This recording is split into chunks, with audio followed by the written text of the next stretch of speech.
തുടങ്ങിക്കോളൂ എടുത്തി. ആ അപ്പൊ ഇന്ന് എന്താ വിഷയം എന്ന് വെച്ചാല് എല്ലാ നല്ല ഇതുകളൊക്കെ കഴിഞ്ഞു. വേളിയ കുടിയപ്പ് എല്ലാം കഴിഞ്ഞു. ഇനിയിപ്പോ കുറെ പ്രധാന കാര്യങ്ങളും കൂടി അറിയാനുണ്ട്. വെച്ചാൽ മരണസമയത്ത്, മരിക്കുന്നതിന് മുമ്പ് നമ്മൾ ചെയ്യേണ്ടത് അതൊക്കെ, അതും നമുക്ക് അറിയേണ്ടതാണല്ലോ, പുതിയ തലമുറയിലും അറിയേണ്ടതാണല്ലോ. അപ്പോൾ മരണസമയം അടുത്താൽ എന്തൊക്കെയാ ചെയ്യേണ്ടതെന്നുള്ളതും എന്തൊക്കെയാ ഒരുങ്ങേണ്ടതെന്നുള്ളതും, അതിന് മരിച്ചാൽ എന്താന്നുള്ളതും, ദീക്ഷ, ശ്രാദ്ധം എന്നുള്ളവയെ പറ്റിയൊക്കെയാണ് ഞാനൊന്ന് ഓടിച്ച് പറയാൻ ഉദ്ദേശിക്കുന്നത്. അതായത് ഒരാള് മരിക്കാൻ ആസന്നനായി കിടക്കുന്ന ആ സമയത്ത് അത് സാഹചര്യം അനുസരിച്ച് പറ്റാവുന്നതൊക്കെ നമുക്ക് ചെയ്യാം. നാമം ജപിക്കാം, രാമായണം, ഭാഗവതം, ഗീത, അങ്ങനെയുള്ള ഗ്രന്ഥങ്ങളിലെ പ്രസക്ത ഭാഗങ്ങൾ നമുക്ക് ചൊല്ലാം, വായിക്കാം. പിന്നെ ഭാഗവതത്തിലെ ഭീഷ്മസ്തുതി ചൊല്ലാം. പിന്നെ ദ്വാദശ സ്കന്ധ 12-ാം അധ്യായം ചൊല്ലാം. ശിവ, വിഷ്ണു, ദേവി ഭുജംഗങ്ങൾ നമുക്ക് ചൊല്ലാം. പിന്നെ തൊട്ട് ജപിക്കുകയും ആവാം. പിന്നെ ഈ ഗ്രന്ഥങ്ങളൊക്കെ വായിച്ച് കേൾപ്പിക്കുകയും ആവാം. അതൊക്കെ തൊട്ടിട്ടായ കുറച്ചും കൂടി നല്ലതാണ്. പിന്നെ ചന്ദനം, ഭസ്മം, ഗോപീചന്ദനം, മറ്റ് പ്രസാദങ്ങളൊക്കെ കുറിയിക്കാം. തുളസി, വെളുത്ത പുഷ്പങ്ങൾ എന്നിവ ചൂടിക്കാം. പിന്നെ കറുകമാല ചൂടിക്കാം. ഇതൊക്കെ ആസന്നമായിട്ട് കിടക്കുന്ന സമയത്ത്. ചിലപ്പോൾ 1-2 ദിവസം കിടക്കുകയാണെങ്കിലും നമുക്ക് ചെയ്യാനുള്ള കാര്യങ്ങളൊക്കെ നമുക്ക് ചെയ്തു എന്നുള്ളൊരു കൃതാർത്ഥത ഉണ്ടാവുമല്ലോ. പിന്നെ തുളസി തീർത്ഥം, വിഷ്ണു സഹസ്രനാമം ചൊല്ലിയ തീർത്ഥം, കാശി തീർത്ഥം, മറ്റ് തീർത്ഥങ്ങൾ അതൊക്കെ കൊടുക്കാം. പിന്നെ പശുദാനം സ്വയം ചെയ്യണവരുണ്ട്, ആരോഗ്യമുള്ളവരാണെങ്കിൽ, അങ്ങനെ തോന്നലുള്ളവർ, അല്ലെങ്കിൽ പശുദാനം നമുക്ക് മക്കൾക്ക് ചെയ്യാം. പിന്നെ ഏകാദശി, ഇപ്പോൾ ഒരു ദിവസം അല്ല 2 ദിവസം കിടക്കുകയാണെങ്കിൽ, അതിൻ്റെ ഇടയിൽ ഏകാദശി ആണെങ്കിൽ, ഏകാദശി വരികയാണെങ്കിൽ എന്തായാലും ഏകാദശി നോൽപ്പിക്കാം.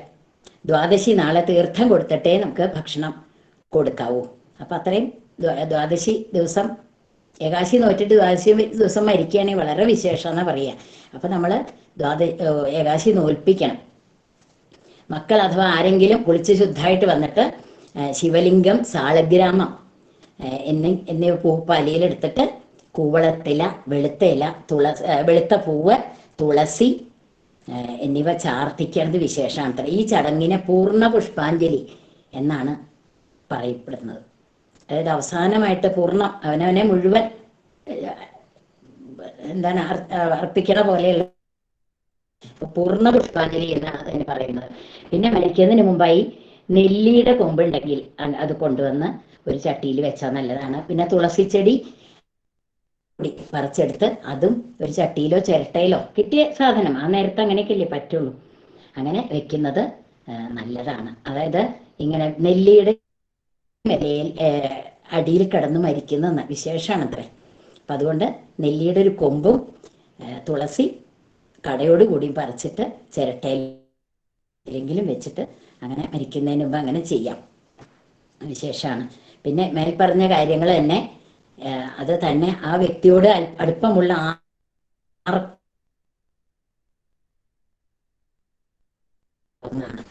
പിന്നെ ചെയ്യിപ്പിക്കുകയും ചെയ്യാം.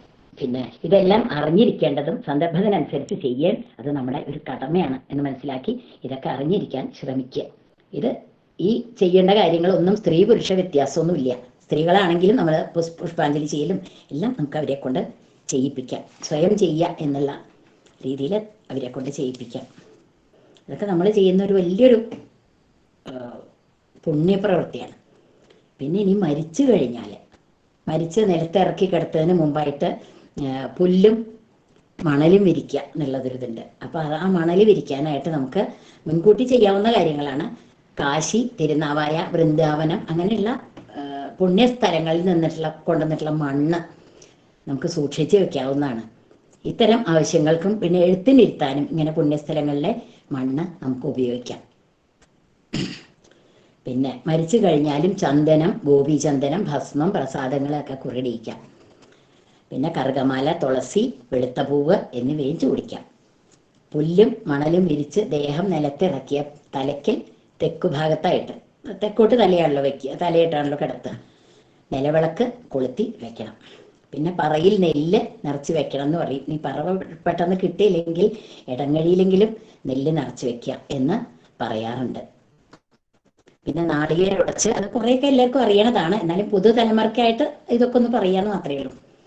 നാളികേരം ഉടച്ച് മുറികളിൽ എണ്ണ ഒഴിച്ച് ഉണക്കല്ലീരുടെ കിഴി ഉണ്ടാക്കിയിട്ട് നാളികേര മുറിയിൽ വെച്ച് ചുറ്റും കൊളുത്തി വെക്കാറുണ്ട്. പിന്നെ കിടത്തിയ സ്ഥലം ഭസ്മം കൊണ്ടോ വെണ്ണീർ കൊണ്ടോ ചുറ്റും ഇങ്ങനെ വളയ്ക്കാറുണ്ട്. തലയ്ക്കലായി ഒരു ആവണപ്പലക വെച്ച് അതിലൊരു ഒട്ടുകിണ്ണം അഥവാ എന്തെങ്കിലും കിണ്ണം വെച്ചാലും മതി, അതിൽ ഒരു മുണ്ട് നനച്ച് വെക്കും. ഇത് അടിയാത്തി ഈ കിണ്ണം മുണ്ട് കൊടുത്തിട്ട് കുളത്തിൽ നിന്ന് കുളിച്ചപടി വന്ന് കിണ്ണത്തിലെ വെള്ളവും ഈ നനഞ്ഞ മുണ്ടും കൊണ്ടുവന്നിട്ട് തെക്ക് ഭാഗത്തെ വാതിൽ കൂടെയാണ് അവർ കടക്കുക. അങ്ങനെ വന്നിട്ട് ഈ നിഴൽ മെഴുകുക എന്നാണ് പറയുക. അതായത് ഈ കിടത്തിയ സ്ഥലത്ത് തലയ്ക്കിൽ താഴേക്ക് ക്രമത്തിൽ അങ്ങനെ ആ തുണി എടുത്തിട്ട് തുടച്ച് അവിടെ അതുപോലെ തന്നെ കിണ്ണത്തിലാക്കി പലകയുടെ മീത വെക്കും തലക്കിലെ ഭാഗത്തായിട്ട്. ഇതിന് നിഴൽ മെഴുകുക എന്നാണ് ഈ ചടങ്ങിനെ പറയാറുള്ളത്. ഇപ്പോൾ അടിയാത്തിയെ കിട്ടിയിട്ടില്ല എന്നുള്ള പക്ഷം, കിട്ടാത്ത പക്ഷം ആണ്, ഇപ്പോൾ ഒന്നും കിട്ടില്ലല്ലോ സാധാരണ. അങ്ങനെയാണെങ്കിൽ പിന്നെ ആൺമക്കൾ തന്നെ ഇത് ചെയ്യാം, സ്ത്രീകൾ അങ്ങനെ ചെയ്യാറില്ല. അപ്പം ആൺമക്കൾക്ക് തന്നെ ഈ കിണ്ണൊക്കെ കൊണ്ടുപോയി കുളിച്ചു വന്ന് ഇത് ഇങ്ങനെ തുടയ്ക്കുക. കിടന്ന സ്ഥലം തുടച്ച് മെഴുകുക എന്നാണ് പറയുന്ന ഭാഷ. അത് തുണി കൊണ്ട് തുടയ്ക്കുക, മുകളിൽ നിന്ന് താഴേക്കായിട്ട് തുടയ്ക്കുക. ഇത് 1-ാം ദിവസം മുതൽ 10-ാം ദിവസം വരെ ചെയ്യും വേണം, 3 നേരം ചെയ്യണം എന്നാണ് പറയാറുള്ളത്.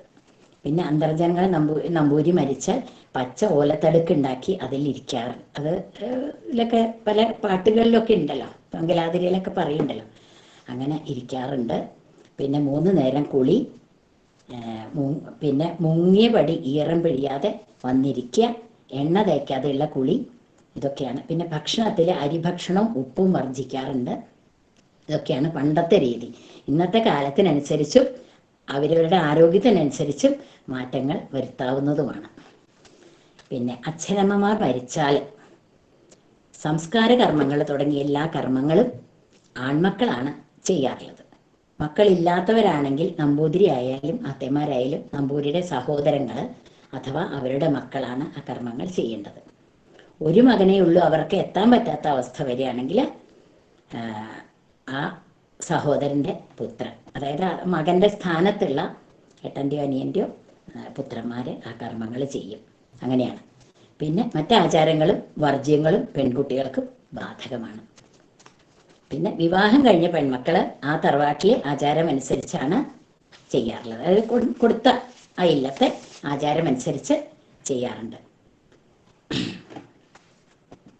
ഇനി പുലയിൽ 10 ദിവസവും ഉപ്പ് കൂടാതെയുള്ള ഭക്ഷണം ആണ് വേണ്ടത്. ഉപ്പ് വിളമ്പി കൂട്ടുന്നതെങ്കിലും നമ്മൾ ഒഴിവാക്കണം. പിന്നെ ഉച്ചയ്ക്ക് മാത്രമാണ് ഊണ്, ഒരു നേരം ഊണ്. രാത്രി അവിലോ പഴോ അങ്ങനെ എന്തെങ്കിലും കഴിക്കാം. പിന്നെ ഉള്ളി, ഉഴുന്ന്, കായം, പപ്പടം തുടങ്ങി വസ്തുക്കളൊന്നും കഴിക്കാറില്ല, അത് വർജിക്കാറുണ്ട്. പിന്നെ 11-ാം ദിവസം മക്കൾ എല്ലാവരും പെൺകുട്ടികളുടെ മൂത്ത ആൺമക്കൾ പിണ്ടം വയ്ക്കണം. ആൺകുട്ടികളുടെ മക്കൾക്ക് അവരുടെ അച്ഛനുള്ളപ്പോൾ വേണ്ട, അച്ഛൻ മരിച്ചെങ്കിൽ ഇത് ഒക്കെ ചെയ്യണം എന്നാണ് പറയുക. 12 ദിവസം പെൺമക്കളുടെ ഉണ്ണികൾക്ക് ദീക്ഷ വീടാം. 12-ാം നാൾ ഊട്ടൽ, അതായത് ബലിയിടൽ, തൂവ എന്ന് പറയില്ല, അതന്നെ. മരിച്ച ആളുടെ അടുത്ത ബന്ധത്തിലുള്ള എല്ലാ മംഗല്യ സ്ത്രീകൾക്കും പെൺകിടാങ്ങൾക്കും ഈ ബലി ഇടൽ ആവാം. 12-ാം നാൾ ഊട്ടുക എന്നാണ് അതിന് പറയുന്ന പേര്. 12-ാം നാൾ ഊട്ടുമ്പോൾ ഒരാളെങ്കിലും കാലുകഴിച്ച് ഊട്ടുക എന്നുള്ളത്, കാലുകഴിച്ച് ഊട്ടുക എന്നുള്ളതുണ്ട്. അത് ഒരാളാവണമെന്നില്ല, കൂടുതൽ ആളുകളും ആവാം. ഒരാളെങ്കിലും വേണം എന്നാണ് പറയുന്നത്. ദക്ഷിണയ്ക്ക് അട കരുതേണ്ടതാണ്. അടയും വേണം, വസ്ത്രവും വേണം. പിന്നെ പിണ്ടത്തിൻ്റെ അന്ന് വൈകുന്നേരം കാരോലപ്പം ഉണ്ടാക്കണ അത് 12-ാം നാളിന് ഉണ്ടാക്കുക എന്നുള്ളതാണ്. അങ്ങനെ ഉണ്ടാക്കാറുണ്ട്. ഈ കാരോലപ്പത്തിൻ്റെയും 12-ാം നാളിൻ്റെ സദ്യയുടെയും ആ ചെലവൊക്കെ മഹളേരും അവരുടെ മക്കൾ, അങ്ങനെ മരുമക്കളും അവരുടെ വകയാണെന്നാണ് പറയാറുള്ളത്. 12-ാം ദിവസം ദീക്ഷ വീടുകയാണെങ്കിൽ അഷ്ടക സപിണ്ടി ഊട്ടുന്നതിനും ദീക്ഷ വീടലിനും അട ദാനം ചെയ്യേണ്ടതാണ്. അത് ഒപ്പം വസ്ത്രവും വേണം. പിന്നെ 41 ദിവസം, അതായത് ത്രിപക്ഷം ദീക്ഷയും 1 കൊല്ലത്തെ ദീക്ഷയും ആൺമക്കൾക്കും പെൺമക്കൾക്കും ആവാം. അങ്ങനെയാണ് പറയാറുള്ളത്. പെൺകുട്ടികൾക്ക് വിവാഹത്തിന് മുമ്പാണെങ്കിൽ പിണ്ടം മുതൽ ദീക്ഷ വീടും വരെ കിഴക്കോട്ട് 1 നാക്കിലയിൽ ബലിയിടാണ്, അല്ലെങ്കിൽ തൂവ. ദീക്ഷ വീടില് 12നോ 41നോ 1 കൊല്ലമോ ആവാം ദീക്ഷ വീടല്. അതായത് കഴിഞ്ഞിട്ട് 1 കൊല്ലം ദീക്ഷ എടുത്തിട്ട് അങ്ങനെ വീടാം. പക്ഷെ 41 വരെയും 1 കൊല്ലമായാലും ദിവസവും കവ്യം വെച്ച് തൂവണം, അല്ലെങ്കിൽ ബലിയിടണം. 12ാം ദിവസം മുടക്ക് വന്നാൽ, അതായത് 12ാം ദിവസം വീടണമെന്ന് വെച്ചു, പുറത്താവേ അങ്ങനെ പെൺകുട്ടികൾക്കാകുമ്പോൾ, അല്ലെങ്കിൽ പെൺമക്കൾക്കായാലും ഉണ്ടാവുമല്ലോ. അങ്ങനെയാണെങ്കിൽ 41ന് ദീക്ഷ വിടാൻ പറ്റുള്ളൂ. അത് ആണിനായാലും പെണ്ണിനായാലും അങ്ങനെ തന്നെയാണ്. 41-നുള്ളിൽ മുടക്ക് വരുമ്പോൾ 4ാം ദിവസം കുളിച്ച് വന്ന് ഓടിയിളക്കി കൊടുത്ത് ചെയ്യാത്ത ദിവസത്തെ ബലി ആവർത്തിച്ചിട്ട് വേണം അന്നത്തെ ബലിയിടാൻ. 4 ബലിയിടലും 1 നാക്കിലിൽ തന്നെ ആവുകയും ചെയ്യാം. പിന്നെ വിവാഹം കഴിഞ്ഞ മംഗല്യ സ്ത്രീകൾക്ക് 1 കൊല്ലം ദീക്ഷിക്കണമെങ്കിൽ ആദ്യത്തെ 41ഉം അവസാനത്തെ 41ഉം മാത്രം നിത്യബലി ചെയ്താൽ മതിയെന്ന് അങ്ങനെ ഒരു ഇളവുണ്ട്. അങ്ങനെ 41 വരെ ദീക്ഷിക്കുകയാണെങ്കിൽ അതിനിടയിൽ 1 മാസം വരും. മാസം കൂട്ടുക എന്നാ പറയുക. അതായത് 30 ദിവസമായാൽ അത് പക്കം ശ്രാദ്ധം കൂട്ടുന്നത് പോലെ 4 കറി വെച്ച് പ്രഥമനും ദാനത്തിന് അടയും വസ്ത്രവും എല്ലാം വേണം. അങ്ങനെ മാസം കൂട്ടുന്നത് പക്കം നോക്കിയിട്ടാണ്. പിന്നെ 1 കൊല്ലം ദീക്ഷ ഉണ്ടെങ്കിൽ ആദ്യത്തെ 41-നുള്ളിലെ മാസം മുതൽ അവസാനത്തെ 41-നുള്ളിലെ മാസം വരെ, അതായത് 12ാം മാസം, ഇതെല്ലാം ശ്രാദ്ധം പോലെ കൂട്ടണം. ഈ 12ാം മാസം വരെ പക്കം നോക്കിയിട്ടാണ് മാസം കൂട്ടാറുള്ളത്. നാളല്ല, പക്കം. 1ാം മാസം മുതൽ 12ാം മാസം വരെയുള്ള ഓരോ മാസത്തിനും 1 ഇലയിൽ തന്നെ 2 ബലി ഇടണം. ഓരോ മാസത്തിനും അങ്ങനെ ഉണ്ടല്ലോ. 1ാം മാസം മുതൽ 1 കൊല്ലം ഉണ്ടെങ്കിൽ, അല്ലെങ്കിൽ 41 ആണെങ്കിലും 1 ദിവസം വരുമല്ലോ, 1 മാസം വരും. അങ്ങനെയാണെങ്കിലും അതിൽ 2 ബലിയിടലുണ്ട്. അത് 1 ഇലയിൽ തന്നെ. അത് നിത്യബലി കഴിഞ്ഞിട്ട് വേണം മാസബലി ഇടാൻ. അങ്ങനെ 2 ബലിയിടണം ആ ദിവസങ്ങളിൽ. പിന്നെ പെൺകിടാങ്ങൾക്ക് സഹോദരൻ ഊട്ടുന്നതുകൊണ്ട് കിഴക്കോട്ട് 1 ഇലയിൽ ബലിയിട്ടാൽ മതി. അങ്ങനെയാണ് ചിട്ട. എന്നാൽ വിവാഹം കഴിഞ്ഞ പെൺമക്കളൊക്കെ ആണെങ്കിൽ അവരുടെ ആൺമക്കൾ ഊട്ടുന്നുണ്ടെങ്കിലും മക്കളില്ലാത്തവർ ആയാലും പെൺമക്കൾ മാത്രമുള്ളവരാണെങ്കിലും ഓരോ പെൺമക്കൾക്കും വെവ്വേറെ ആളുകളെ കാല് കഴിച്ച് ഊട്ടണം. അത് ശ്രാദ്ധം പോലെ തന്നെ. അങ്ങനെ മാസമായാലും ശ്രാദ്ധമായാലും അങ്ങനെ തന്നെ വേണം. മാസങ്ങൾക്ക് പക്കമാണ് നോക്കുന്നതെങ്കിൽ 1ാം ശ്രാദ്ധം മുതൽ, പിന്നെ മരിച്ച ശ്രാദ്ധങ്ങൾ വരുമല്ലോ എല്ലാ കൊല്ലങ്ങളിലും, അത് നാളാണ്. പിന്നെ മാസം കൂട്ടുമ്പോഴും ശ്രാദ്ധം കൂട്ടുമ്പോഴും തലേ ദിവസം ഒരിക്കലെടുക്കണം. പിന്നെ ഒരിക്കൽ ദിവസങ്ങളിൽ പ്രസാദങ്ങൾ കഴിക്കുകയും കുറിയിടുകയും ചെയ്യാറില്ല. അതായത് പ്രസാദമായിട്ടുള്ള നേദിച്ചത് കഴിക്കാറില്ല. പിന്നെ രാവിലെ കുളിച്ചിട്ട് വേണം ഭക്ഷണം പാകം ചെയ്യാനും കഴിക്കാനും. തലേ ദിവസത്തെ ഭക്ഷണ സാധനങ്ങൾ ഉള്ളി, കായം, ഉഴുന്ന്, പപ്പടം ഇതൊന്നും ഒരിക്കൽ ദിവസം നമ്മൾ കഴിക്കാറില്ല. അതൊക്കെ വർജിക്കേണ്ടതാണ്. പിന്നെ ആൺകുട്ടികൾക്കും 12ാം ദിവസം ദീക്ഷ വീടാൻ പറ്റിയില്ലെങ്കിൽ 41-ന് ത്രിപക്ഷത്തിനെ വീടാൻ പിന്നെ പറ്റുള്ളൂ. ആൺകുട്ടികൾക്ക് ത്രിപക്ഷം ദീക്ഷയുണ്ടെങ്കിൽ മാസപിണ്ഡം വെച്ച് ത്രിപക്ഷത്തിന് സപിണ്ഡി ഊട്ടി ദീക്ഷ വീടേണ്ടതാണ്. പിന്നെ 1 കൊല്ലം ദീക്ഷിക്കുന്നുണ്ടെങ്കിൽ 6ാം മാസത്തിന് മുമ്പായിട്ട് വരുന്ന ഇടമാസങ്ങളിൽ പ്രധാന ചില ദാനങ്ങൾ ചെയ്യാനുണ്ട്. അത് ആ പോയ ആത്മാവിന് അവരുടെ ആ യാത്രാമധ്യേ അവർക്കൊരു വിഷമങ്ങളും ഇല്ലാതിരിക്കാൻ വേണ്ടിയിട്ടാണ് ഈ ദാനങ്ങൾ നിശ്ചയിച്ചിട്ടുള്ളത്. അതായത് ഈ ദാനങ്ങൾ 12ാം ദിവസവും, അതായത് 12ാം ദിവസം വീടാണെങ്കിൽ 12ാം ദിവസം ഈ ദാനങ്ങൾ ചെയ്യാവുന്നതാണ്. ഇനി ദീക്ഷ ഇല്ലെങ്കിലും 41ാം ദിവസവും ഈ ദാനങ്ങൾ ചെയ്യാവുന്നതാണ്. അതായത് 6ാം മാസത്തിനുള്ളിൽ ഇടമാസങ്ങളിൽ ചെയ്യേണ്ടതായ ദാനങ്ങളാണ് ഇനി പറയുന്നത്. അതിപ്പോൾ ക്രമം ഒന്നുമില്ല. അത് ഞാൻ ഒരിക്കലോട് ചോദിച്ചിട്ടുണ്ടായിരുന്നു. അപ്പോൾ അങ്ങനെ ഇന്ന ക്രമം എന്നൊന്നുമില്ല, അതൊക്കെ ചെയ്യാം എന്ന് പറഞ്ഞിട്ടുള്ളൂ. അതായത് എള്ള് അത് പിതൃക്കൾക്ക് ഏറ്റവും ഇഷ്ടമുള്ള ഒരു വസ്തുവാണ്. അത് ഇരുമ്പ് പാത്രത്തിൽ ആണ് വേണ്ടത്. എള്ള് ഇരുമ്പ് പാത്രത്തിലാണ്. അപ്പോൾ ഇരുമ്പ് പാത്രം എന്ന് പറയുമ്പോൾ ഇരുമ്പിൻ്റെ മേലെ മീതെ കോട്ടിംഗ് ആണല്ലോ സ്റ്റീൽ പാത്രം. അപ്പോൾ സ്റ്റീൽ പാത്രം ആയാലും മതി, ഇന്നത്തെ കാലത്ത് അങ്ങനെ ആയാലും മതി. അങ്ങനെ സ്റ്റീൽ പാത്രത്തിൽ എള്ള് ദാനം ചെയ്യാം. അത് കുറച്ചല്ല, കുറച്ചധികം, അങ്ങനെ ഒരിടങ്ങഴിയോ അങ്ങനെ കേട്ട് തീരെ കുറഞ്ഞിട്ട് നമ്മൾ ചെയ്യരുത്. അതിന് അങ്ങനത്തെ ഒരു പാത്രമാണ് ദാനം ചെയ്യാം. പിന്നെ പാഥേയം എന്ന് പറയും. അതായത് ഒരു ഓട്ടുരുളി നിറയെ ഉണക്കല്ലരിയും ഒരു ഓട്ട് ചട്ടുകവും. അത് പുതിയ ഉരുളി ഒരു ഓട്ട് ചട്ടുകവും അതിനായിട്ട് വാങ്ങുക. അങ്ങനെ ആ ആത്മാവിന് പോകുന്ന വഴി ഭക്ഷണത്തിനായിട്ട് സങ്കല്പിച്ചിട്ടാണ് ഈ ഒരു ദാനം ചെയ്യുന്നത്. തോണിയും തുഴയും അത് സ്വർണം കൊണ്ടും വെള്ളി കൊണ്ടും ഇതിലേതെങ്കിലും ഒന്ന് ആവണം. സ്വർണം അല്ലെങ്കിൽ വെള്ളി കൊണ്ടെങ്കിലും അതെന്താ വെച്ചാൽ വൈതരണി 6-ാം മാസത്തിലാണ് അത്ര വൈതരണി കിടക്കുക. വൈതരണി എന്ന് വെച്ചാൽ വളരെ ദുർഘടമായിട്ടുള്ളതും പിന്നെ ക്ഷുദ്രജീവികൾ നിറഞ്ഞതുമായിട്ടുള്ള ഒരു സമുദ്രം. നമ്മുടെ പാപകർമ്മങ്ങൾക്കനുസരിച്ച് എന്തൊക്കെയാ വിഘ്നങ്ങളുള്ള വെച്ചാൽ അതിൽ കൂടെയൊക്കെ അല്ല, ആ പോകുന്ന വഴി എന്തൊക്കെയാണോ നമുക്ക് അനുഭവിക്കാനുള്ളത് അതൊക്കെ അനുഭവിച്ച് നമ്മൾ സ്ഥലത്ത് എത്തുള്ളൂ, അതായത് മോക്ഷം പ്രാപിക്കുള്ളൂ. അപ്പോൾ ആ വഴിയൊക്കെ ക്ലിയർ ആവാനായിട്ട് വൈതരണി 6-ാം മാസത്തിലാണ് വൈതരണി കിടക്കുക. അപ്പോൾ അതിന് എളുപ്പം ഉണ്ടാവാൻ വേണ്ടിയിട്ടാണ് തോണിയും തുഴയും നമ്മൾ ദാനം ചെയ്യണം. അത് ബ്രാഹ്മണർക്ക് ദാനം ചെയ്യാം. പിന്നെ ഒരു നിലവിളക്ക് നെയ്യൊഴിച്ച് 5 തിരിയിട്ട് കൊളുത്തി നമ്മൾ ദാനം ചെയ്യും.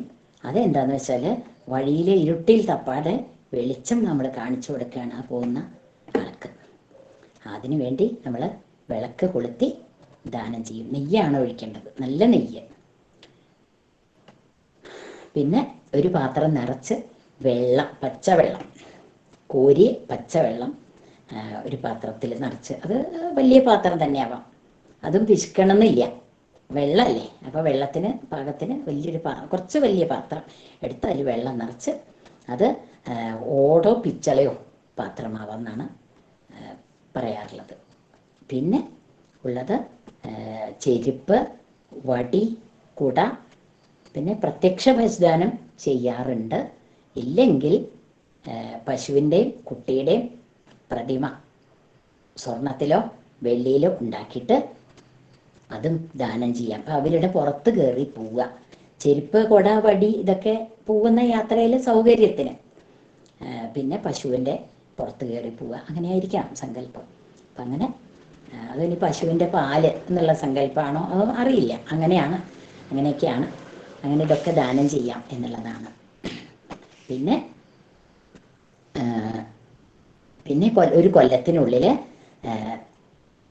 ഭാഗവത സപ്താഹം നടത്തുക. അത് ഏറ്റവും നല്ലതാണ്. അത് കേമായിട്ട് നടത്തുകയാണെങ്കിൽ അങ്ങനെ ചെയ്യാം. അങ്ങനെയൊക്കെ ചെയ്യണവരുണ്ട്, ധാരാളം അങ്ങനെ ചെയ്യണവരൊക്കെ ഉണ്ട്. ഇല്ലെങ്കിൽ മുറയായിട്ടെങ്കിലും 7 ദിവസം കൊണ്ട് വായിച്ചു തീർക്കുക എന്നുള്ള രീതിയിലും നമുക്ക് ഭാഗവതം വായിക്കാം, അല്ലെങ്കിൽ വായിപ്പിക്കാം. സപ്താഹം നടത്തുന്ന യജ്ഞാചാര്യന്മാരെ വിളിച്ചിട്ട് നമുക്ക് നടത്താം. അവർക്ക് ദാനങ്ങൾ ചെയ്യാം, പുസ്തകം ദാനം ചെയ്യാം, അങ്ങനെയൊക്കെ ചെയ്യാറുണ്ട്. അത് വളരെ നല്ലതാണെന്നാണ് പറയാൻ.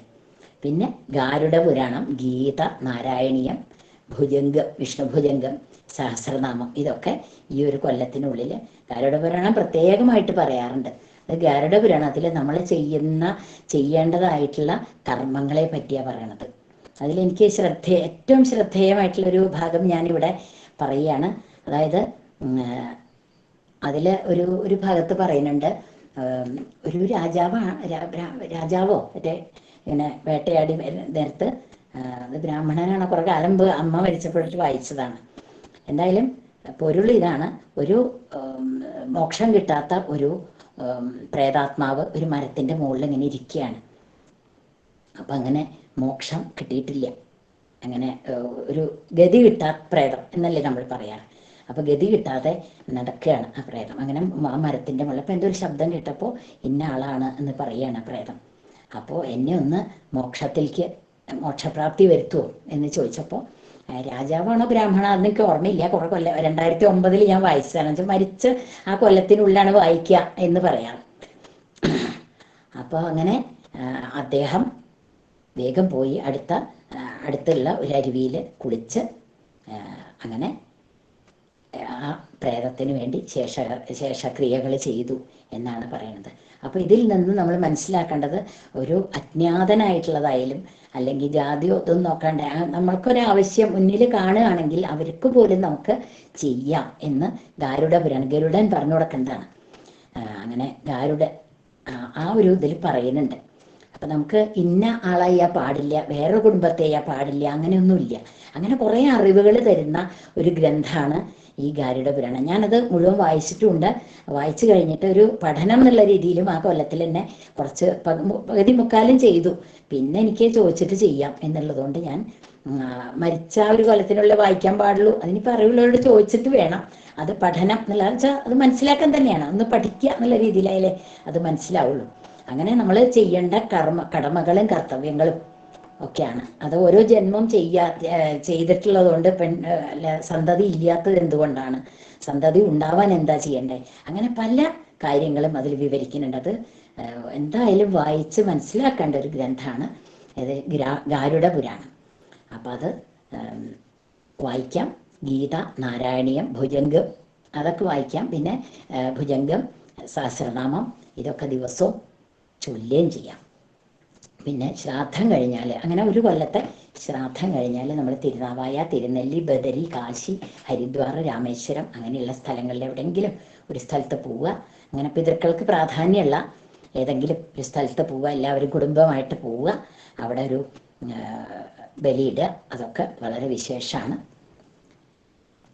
പിന്നെ അമ്മ ആദ്യം മരിക്കുകയാണെങ്കിൽ അച്ഛൻ മരിച്ച് കഴിയുന്നതോടൊപ്പേ സപിണ്ടി ഊട്ടൽ പതിവുള്ളൂ. അത് ആൺകുട്ടികളാണ് ചെയ്യുക കേട്ടോ, പെൺമക്കളല്ല, ആൺമക്കളാണ് ചെയ്യുക. അതൊരു അറിവിലേക്കായിട്ട് അമ്മ ആദ്യം മരിക്കുകയാണെങ്കിലും അത് അച്ഛൻ മരിച്ചതിന് ശേഷം അച്ഛനോട് കൂടിയേ ചേർക്കാൻ പറ്റുള്ളൂ. അച്ഛനോട് കൂടിയല്ലേ അമ്മയെ ചേർക്കേണ്ടത്, അത് അങ്ങനെയാണ്. അപ്പം അതുകൊണ്ട് സപിണ്ടി ഊട്ടൽ അങ്ങനെയാണ് പതിവ്. അമ്മ മരിച്ചാലും അമ്മയ്ക്ക് സപിണ്ടി ഊട്ടില്ല. അച്ഛൻ മരിച്ച അച്ഛൻ്റെ സപിണ്ടിയുടെ ഒപ്പമാണ് അമ്മയുടെ സപിണ്ടിയും ഊട്ടാറുള്ളത്.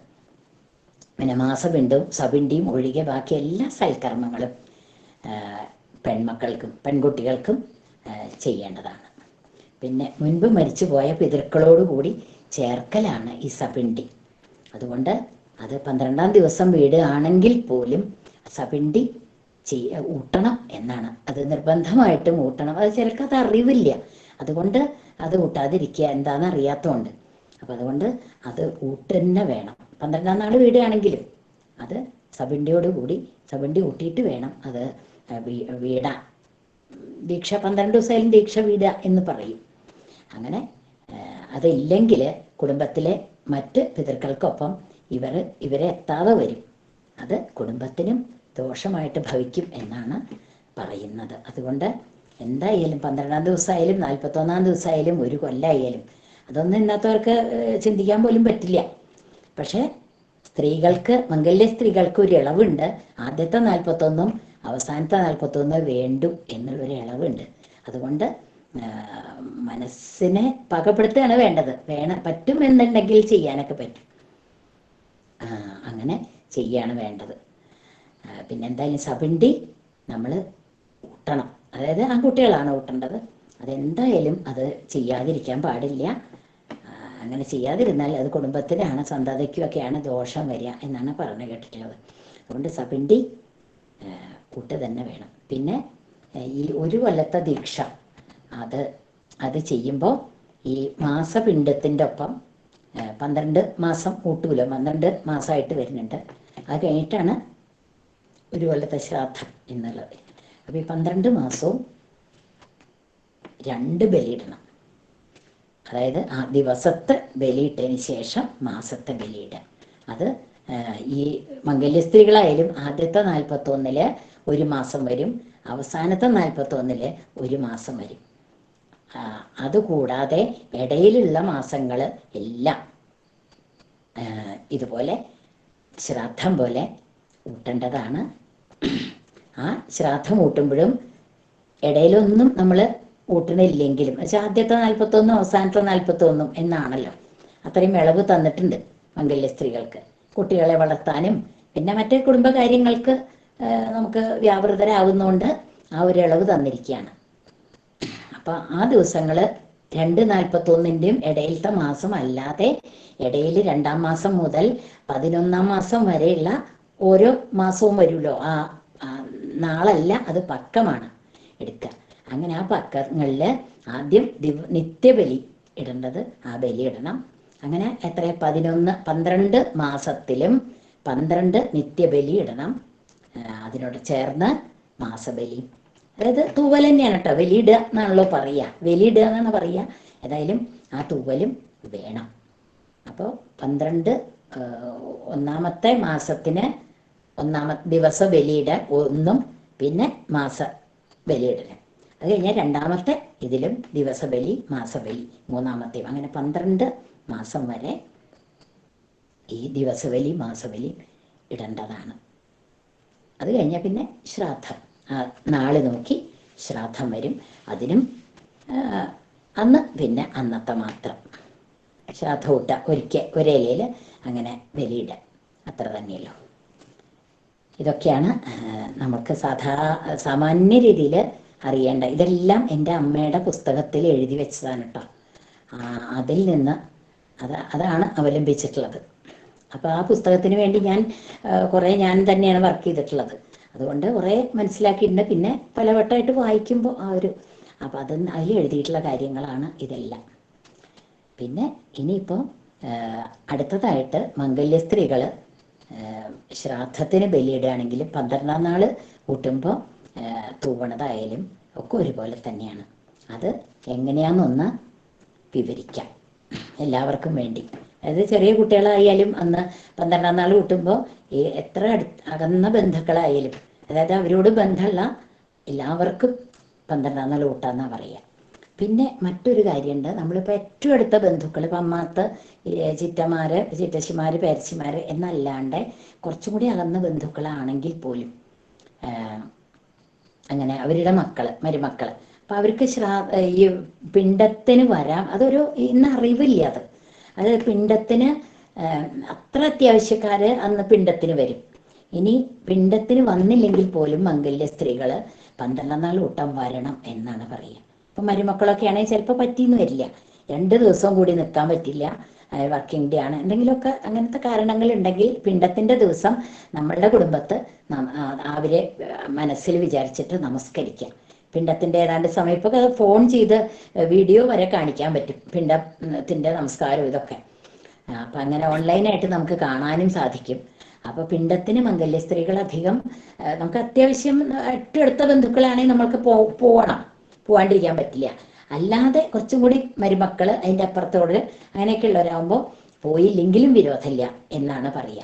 പിന്നെ ഒരിക്കലും ആ കുടുംബത്തിലുള്ളവരാണെങ്കിൽ അവിടെ നിൽക്കും, ഇല്ല എന്നല്ല.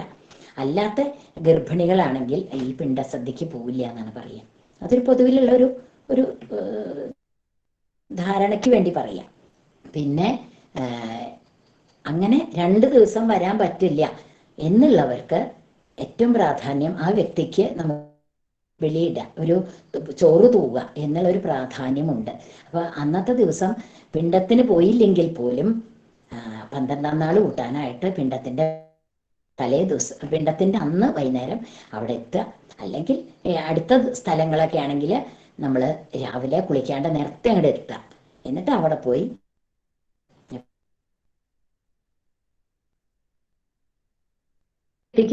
നമുക്ക് ചെയ്യാവുന്ന ഒരു കാര്യം, അവസാനമായിട്ട് ചെയ്യാവുന്ന ഒരു കാര്യമാണത്. അതുകൊണ്ട് പിണ്ടത്തിന് വന്നില്ല എന്ന് വെച്ചിട്ട് മംഗല്യ സ്ത്രീകൾ വന്നോളന്നില്ല എന്നാ പറയണത്. അത്ര അടുപ്പുള്ളവര് മക്കള് അങ്ങനെയുള്ളവരൊക്കെ ഉണ്ട്, കുടുംബത്തുള്ളവരുണ്ടാവും, അമ്മ അങ്ങനെയുള്ളവരുണ്ട്. അല്ലാതെയും ബന്ധുക്കളുണ്ടല്ലോ. അപ്പൊ അവർക്കും ആ വ്യക്തിയോട് ഒരു അടുപ്പുള്ളവരാണ്, അങ്ങേറ്റത്തെ അടുപ്പുള്ളവരാണ് എന്നുണ്ടെങ്കിൽ പിണ്ടത്തിന് വന്നില്ലെങ്കിലും ശരി 12-ാം നാൾ കൂട്ടാൻ പറ്റുന്നവരാണെങ്കിൽ കൂട്ടിയാലും വിരോധമില്ല. കൂട്ടേണ്ടവർ അങ്ങനെ വരണം എന്നാണ് പറയുക. അല്ലെങ്കിൽ മുടക്ക് വന്നാൽ ഇപ്പോൾ പിണ്ടത്തിന് പറ്റിയില്ല എന്നുണ്ടെങ്കിൽ 12 നാൾ പറ്റും എന്നുണ്ടെങ്കിൽ അത് തന്നെയാണ് പ്രാധാന്യം. അപ്പം ആ ദിവസം വന്ന് തൂവ ബലിയിടുക, അത് ചെയ്യേണ്ടതാണ്. അത് വളരെ വിശേഷമാണെന്ന് പറയാം. പലർക്കും അതറിയില്ല. അപ്പം പിണ്ടത്തിന് വന്നില്ലെങ്കിൽ പിന്നെ അവർ വരില്ല. അപ്പം ഞാൻ പലരോടും അമ്മ അത് നിർബന്ധമായിട്ട് പറയാറുണ്ട്. അപ്പം നമ്പൂരിമാർ വേണമെങ്കിൽ പിണ്ടത്തിന് വന്നോട്ടെ, ആത്തേമാരും കുട്ടികളും പിണ്ടത്തിൻ്റെ വൈകുന്നേരം വരിക, എന്നിട്ട് 12 നാൾ ഊട്ടിപ്പോവുക. അപ്പോൾ അടുത്ത ബന്ധുക്കളായാൽ തന്നെ ഇപ്പം ഇന്നത്തെ കാലത്തൊക്കെ അങ്ങനെ വരാൻ പറ്റാത്ത അവസ്ഥ വരാം. അപ്പം അങ്ങനെ ആയാലും കൂടി പിണ്ടത്തിന് ആണുങ്ങൾ വന്നോട്ടെ, പെണ്ണുങ്ങൾക്ക്, സ്ത്രീകൾക്ക്, കുട്ടികൾക്കും 12 നാൾ കൂട്ടാനായിട്ട് വന്നിട്ട് അത് ചെയ്യാം. അതാണ് നമുക്ക് ചെയ്യാവുന്ന ഒരു കടമ, അത് ചെയ്യാം. ഇനി മംഗല്യ സ്ത്രീകളും പെൺകിടാങ്ങളും ബലിയിടുന്ന വിധാണ്. അതൊന്ന് ഒന്ന് വിവരിക്കാം. അതായത് ആദ്യം തന്നെ ബലിയിടാനായിട്ട് ഇത് എള്ള്, തുളസിപ്പൂവ്, വെളുത്ത പൂവ്, ചാണകം, ചെറിയ നാക്കില, ചന്ദനം അരച്ചത്, ഇവ ഓരോരുത്തർക്കും വെവ്വേറെ കരുതണം നമ്മൾ. അതാണ് ഒന്നാമത്തെ ഇത്. പിന്നെ കിണ്ടിയിൽ വെള്ളം നിറച്ച് വയ്ക്കുക, അതൊക്കെ ഉണ്ട്. പിന്നെ കോടി അലക്കി ഇണമുണ്ട് ഉടുക്കണം. കോടിയോ അലക്കിയതോ ആയ വസ്ത്രം ആണ് ധരിക്കുക ചാത്ത കൂട്ടാൻ ഇരിക്കുമ്പോൾ. അല്ലെങ്കിൽ ചാത്ത കൂട്ടല്ല, 12 നാൾ കൂട്ടാനും ശ്രാദ്ധ കൂട്ടാനായാലും എന്തെല്ലായാലും ഇരിക്കുമ്പോൾ ഈറനെടുത്ത് ഇരിക്കാൻ പാടില്ല, മംഗല്യ സ്ത്രീകളായാലും കുട്ടികളായാലും. അത് പലർക്കും അതറിയില്ല. അങ്ങനെ 12 നാൾ കൂട്ടി ഈറനെടുത്തിട്ട് കണ്ടിട്ടുണ്ട് പലയിടത്തും. അപ്പം അത് പിന്നെ മറ്റൊരു കാര്യം, ഈ 12 ദിവസം അവസാന നേരത്താണ്. അപ്പോൾ നമ്മൾ ഇപ്പോൾ നമ്മുടെ ബന്ധുക്കൾ, അല്ലെങ്കിൽ മകൻ്റെ അത്തന്മാരുടെ ഇല്ലത്ത്, അല്ലെങ്കിൽ മകളെ കൊടുത്തോടത്ത്, അങ്ങനത്തെ ചില സ്ഥലങ്ങളിൽ, അങ്ങനത്തെ ചില സ്ഥലങ്ങളിൽ ചെല്ലുമ്പോൾ, അവിടെ ചെല്ലുമ്പോഴാവും അവരിതൊന്നും കരുതിയിട്ടില്ല. ഈ കുട്ടികളോ അമ്മമാരോ ഇന്നത്തെ ചെറുപ്പക്കാരെ 12 നാൾ കൂട്ടാൻ ഒരു കോടി കരുതുക എന്നുള്ളത് അവർ ചെയ്തിട്ടില്ല, അവർക്കറിയില്ല. അപ്പം നമ്മളൊക്കെ ആ ഒരു ദിവസത്തിൻ്റെ തലേ ദിവസമൊക്കെ നമ്മളിപ്പോൾ പിണ്ടത്തിൻ്റെ അന്നൊക്കെ നമ്മൾ ചിലപ്പോൾ ചെല്ലുള്ളൂ. അപ്പം അത് കഴിഞ്ഞ് അപ്പം അന്ന് പെട്ടെന്ന് ഇങ്ങോട്ട് ഉണ്ടാക്കാൻ പറ്റില്ല ഈ കോടിയൊന്നും. ചിലപ്പോൾ തയ്ച്ചുണ്ടാക്കാനും അങ്ങനെയൊന്നും പറ്റില്ല. കുട്ടികൾക്കായാലും ഡ്രസ്സ് റെഡിമെയ്ഡ് ആണെങ്കിൽ വാങ്ങിക്കാം, അല്ലെങ്കിൽ ചിലപ്പോൾ പറ്റിയെന്ന് വരില്ല. അപ്പം അത് ഈ 10 ദിവസം നമുക്ക് ഇങ്ങനത്തെ കാര്യങ്ങളൊക്കെ ചെയ്യാനായിട്ടുള്ള ഒരു ദിവസങ്ങളാണ്. അതായത് ഈ 10 ദിവസത്തിനുള്ളിൽ കുറേ തീരുമാനങ്ങൾ എടുക്കാൻ വേണ്ടിയുള്ള ഒരു ദിവസങ്ങളും കൂടി ഒരുങ്ങാനുള്ള ദിവസമാണ്. അതായത് ത്രിപക്ഷം ദീക്ഷ വേണോ, അതോ 12 നാളിന് തന്നെ വീടണോ, അതോ ഞാൻ ഒരു കൊല്ലം ദീക്ഷിക്കുന്നുണ്ട് എന്നാൽ അങ്ങനെ ഓരോ തീരുമാനിക്കാനുള്ള ആ ഒരു തീരുമാനങ്ങൾ എടുക്കാനുള്ള ദിവസം കൂടിയാണ് ഈ 10 ദിവസം നമുക്ക് ഒഴിവായിട്ട് കിട്ടുന്ന ആ ദിവസം. അത് നമുക്ക് ചിന്തിച്ച് നോക്കിയാൽ നമുക്ക് തന്നെ അറിയാം. എനിക്കത് തോന്നിയൊരു ഐഡിയ ആണ് കേട്ടോ, ആരും പറഞ്ഞു തന്നല്ല. ഞാൻ പലയിടത്തും ഇങ്ങനെ ആ ദിവസം ഒരു കോടി പോലും കരുതാണ്ട് വന്നിട്ടുള്ള കുട്ടികളും അമ്മമാരും കാണുമ്പോൾ എനിക്ക് സങ്കടം തോന്നിയിട്ട് അപ്പം ഞാനിത് പറയാറുണ്ട്. അതായത് ഇത്ര ദിവസം നമുക്ക് തന്നിട്ട് നമ്മളൊന്നും ഒരുങ്ങിയിട്ടില്ല. അവസാന നേരം ഈ ഈറനെടുത്തിട്ട് ഈറനെടുത്തിട്ട് ഇത് ചെയ്യുക എന്നുള്ളത് വളരെ സങ്കടമായിട്ടുള്ള കാര്യം. കാണുമ്പോൾ പറയാതിരിക്കാനും പറ്റില്ല. ചിലപ്പോൾ ഇടപെടേണ്ട തോന്നും, എന്നാലും അപ്പം അതുകൊണ്ട് അതൊക്കെ ഒഴിവാക്കാൻ വെച്ചിട്ടാണ് ഈ ഒരു സന്ദർഭത്തിൽ ഇത് പറയുന്നത്. അപ്പം നമുക്ക് അതിൻ്റെ ഒരു ഭാഗമായിട്ട് തന്നെയാണ് നമ്മൾ ഈ 12 നാൾ കൂട്ടുമ്പോഴേക്കും ഊട്ടുന്ന നേരത്തേക്ക് എന്ത് വേണം. അപ്പോൾ ഒരു കോടി സെറ്റ് കൊണ്ട് കരുതാം, കുട്ടികൾക്കാണെങ്കിൽ ഒരു കോടി ഡ്രസ്സ് കരുതാം. പിന്നെ ഉടുപ്പിച്ച കുട്ടികളാണെങ്കിൽ ഉടുക്ക് തന്നെ വേണം. അതിപ്പോൾ 2 മുണ്ട് കൂടിയത് ചാത്ത കൂട്ടുന്നവർക്ക് അത് മതി. അല്ലാത്ത ഒരു കോടി അലക്കിയത് എന്തെങ്കിലും ഒരു മുണ്ടെങ്കിലും ഉടുപ്പിക്കുക. വസ്ത്രം തന്നെയാണ് വേണ്ടത് ആരായാലും. ഇല്ലെങ്കിൽ കിട്ടണ പോലെ കൂടി അലക്കിയതെങ്കിലും ഒന്ന് ഉടുപ്പിക്കുക. അല്ലാത്തവർക്ക് കൊച്ചു കുട്ടികളാണെങ്കിൽ ഷെഡ് ഇട്ടിട്ടല്ല വേണ്ടത്, കൗബീനം തന്നെ ഉടുക്കുക. ഇലക്കോണകം അല്ലെങ്കിൽ അലക്കിയ ചീന്തുകൊണ്ടുള്ള കോണകം ഉടുപ്പിക്കുക, എന്നിട്ട് ഉടുപ്പിട്ടോട്ടെ.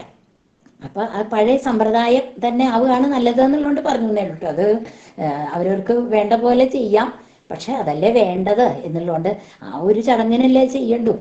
അപ്പം അതാവുന്നതും അതൊക്കെ ശ്രദ്ധിച്ചാൽ നമുക്ക് നല്ലതാണ്, അത് ചെയ്യാം. അപ്പോൾ കുട്ടികളായാലും പിന്നെ അവർക്ക് മേലിടാനുള്ള ഉടുപ്പാണോ പാവാടയും ബ്ലൗസും ആണോ, അധികവും ഈ ജീൻസും അങ്ങനത്തെ സാധനങ്ങളൊക്കെ ഒഴിവാക്കുക. പാവാടയും ബ്ലൗസോ അല്ലെങ്കിൽ ഉടുപ്പോ ഇടുക. എന്നുള്ള, അല്ലാണ്ട് പാൻസുകൾ അങ്ങനത്തെ കാര്യങ്ങളൊക്കെ ഒന്ന് ഒഴിവാക്കിയാൽ കൂടുതൽ നല്ലതാണ്. നമ്മൾ പാൻസൊക്കെ അങ്ങനെ പണ്ട് ഇടാറില്ലല്ലോ. അപ്പോൾ ഒരു ഉടുപ്പിട്ടുകൊണ്ട് വിരോധമില്ല, അല്ലെങ്കിൽ പാവടയും ബ്ലൗസും ഇടാം. അങ്ങനത്തെ വേഷം നമ്മുടെ തനതായ രീതിയിലുള്ളൊരു അതിന് യോജിച്ച വസ്ത്രം ഇടുക എന്നാണ് ഉദ്ദേശിച്ചത്. അല്ലെങ്കിൽ വലിയ കുട്ടികളെ സെറ്റ് മുണ്ട് എടുക്കുക. ഈറൻ ഒരിക്കലും ഇടാൻ പാടില്ലാത്തതാണ്. അപ്പോൾ വസ്ത്രം എൻ്റെ കാര്യം പറഞ്ഞപ്പോൾ ചില അനുഭവങ്ങൾ വന്നപ്പോൾ ഞാൻ ഇങ്ങനെ പറഞ്ഞു. അപ്പോൾ ഈ 10 ദിവസം നമുക്കുള്ളത് ഇങ്ങനത്തെ ചില കാര്യങ്ങൾ ചിന്തിക്കാൻ വേണ്ടി കൂടിയാണ് എന്നുള്ളത് എൻ്റെ മനസ്സിൽ തോന്നിയൊരു കാര്യമാണ് കേട്ടോ. ആരും പറഞ്ഞു തന്നല്ല. അപ്പം അത് നമുക്ക് ചിന്തിക്കാവുന്നതാണ്.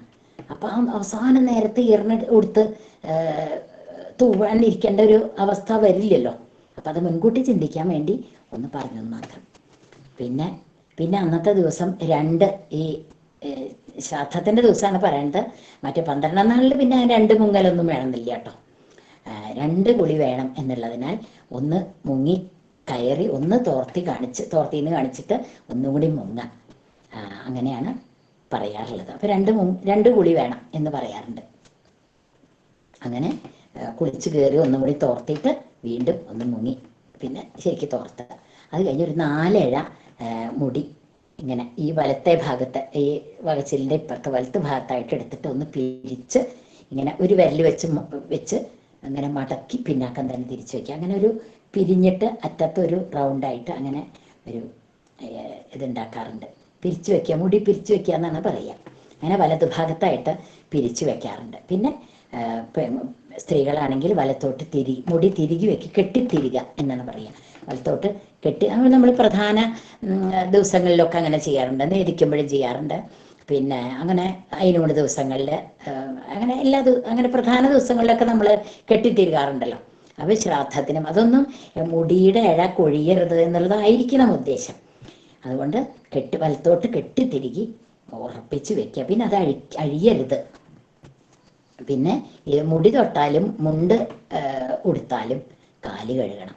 മുടി തൊട്ടാലും കാല് കഴുകണം. ഇനി അഴിഞ്ഞു എന്നുണ്ടെങ്കിൽ അപ്പോൾ പോയി കാല് കഴുകി വന്നോളാം. അങ്ങനെ കഴുകണം. പിന്നെ ആവണപ്പലകിൽ കിഴക്കോട്ട് തിരിഞ്ഞിരുന്ന് ഇല ചീന്തിയിട്ട്, അത് ഇലയുടെ ചെറിയൊരു ഇല ചീന്തിയെടുത്ത് ഒരു ചെറുവിരലിൻ്റെ വീതി ഒക്കെ മതി.